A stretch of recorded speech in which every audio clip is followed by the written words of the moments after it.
What's going on, guys? Today's video, I just wanted to do a quick recap on our Ram 1500 with the Hellcat swap when we raced Cleetus Mcfarland with his Ford F150 with the 10-speed and with the Whipple. So I want to take a minute to just recap where we're at with the truck and some things that we actually figured out after the fact on what was going on that day.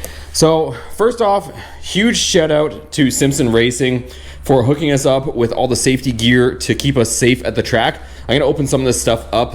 A lot of this stuff showed up just after our event.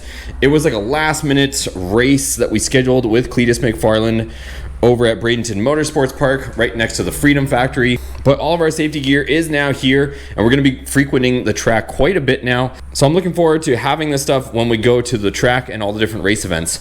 So we'll open that in just a minute, but we have a few things going on with the truck.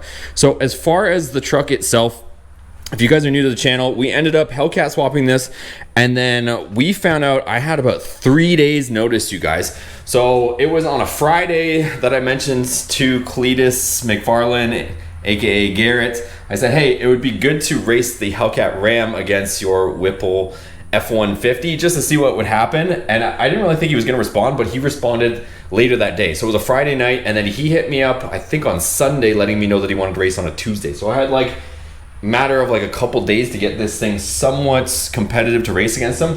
So in a last ditch effort, we put on a smaller pulley. So it's got a 2.85 upper. It's got some long tubes on it, and we threw a tune on it, and it's got the 8-speed automatic transmission. But literally we had to try to put a tune on this thing, and it's got race fuel in it as well, but we put a tune on it like the night before, and we had to go racing the next day at like 10:30 in the morning.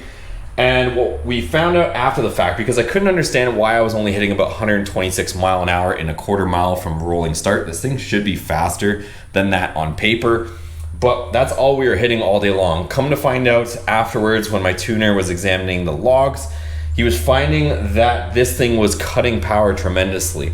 So what it was doing, and if you guys know anything about the tuning, the newer platform stuff with the neural network on these newer Mopars, it commands a certain torque level. So it says, you know, okay, driver commanded, has his foot on the floor, he's commanding, let's say 600 foot-pounds of torque. If this thing comes back and gives you like 700 foot-pounds of torque, and I'm just throwing numbers, you know, arbitrary numbers, then it's gonna say, oh, too much torque, I only wanted 600, cut the power back, give me 600. So essentially that's what was happening the whole time with this, because like I said, we ended up tuning it. It has the 8 HP 70 from the Ram in it. So now that it's making power levels above what the Ram was ever making, we're having to dial in those features. We had some of that stuff in place to kind of keep the thing happy, just in case it wanted to cook the transmission. But we've raised those thresholds. That way this thing is not cutting power as it's delivering the power. So that's the situation there. Not making any excuses, just telling you guys why this thing should be faster, and it will be once we go back to the track. So here is all of our gear, you guys. So we've got our racing shoes. We've got a Simpson hybrid head restraint, so that will connect to our helmet and keep our head secure. Also, we've got gloves, pants, and jacket. If you guys do or don't know, if you go to the track and you don't have pants, or you don't have a jacket and your vehicle is modified or has forced induction or spray or anything like that, they will make you get a jacket, and sometimes they'll make you buy like a really crappy one at the track. So go ahead, do yourself a favor, guys, get yourself some decent gear. That way you can get something that actually looks half decent and is good quality, instead of being stuck going to the track and being forced to pay for whatever stuff they have on deck. So look for me to be wearing all this stuff. I'll link it down below if you guys are interested. This was my selection. I really like how all this stuff looks, including this badass carbon fiber helmet, and we'll be rocking in style when we go back to the track. So we're just in the other garage because we have a full house. We've got this here, if you guys haven't seen that, the 68 Hellcat Charger project. But we have some stuff coming. I want to show you guys this first, because on the Hellcat, the Hellcat swapped Dodge Dakota, we have QA1 double adjustable shocks. So we've already got QA1 on the front on this. We're going to be putting QA1 double adjustable, so it's got compression and rebound. We're going to be doing a separate install video on that on this truck.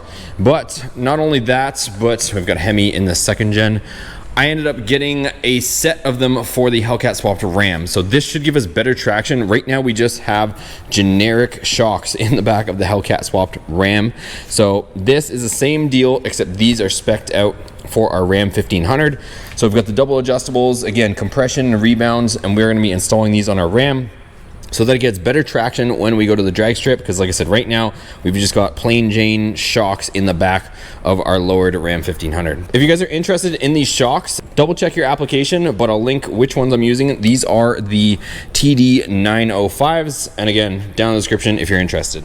So I just wanted to tell you guys what happened at the race and why that thing wasn't as fast as we all expected. I don't know how much of a fight it would have put up against that truck. That I'm not taking anything away from that 5-liter Coyote with the Whipple on there. No matter what, that thing is a rocket ship, but I think the truck would have at least been a little bit faster than we saw. So I just want to update you guys on the truck itself, what's going on. I want to try and get back to the track soon. I got to update the tune in it, get those shocks in it. I'm trying to get some rear control arms as well, because right now it's just on factory rear control arms. So I'm trying to secure that so that when we go back to the track next time and we start doing 1/4 miles from a dig, it'll have all the traction that it needs, and we can set some times and see what this thing has and go from there. Also, I want to get some exhaust stuff, so I'm working on that too. So lots on the go, lots on this channel for everybody. Comment down below what you're most excited about. Give it a thumbs up if you enjoyed it. We'll see you guys on the next video.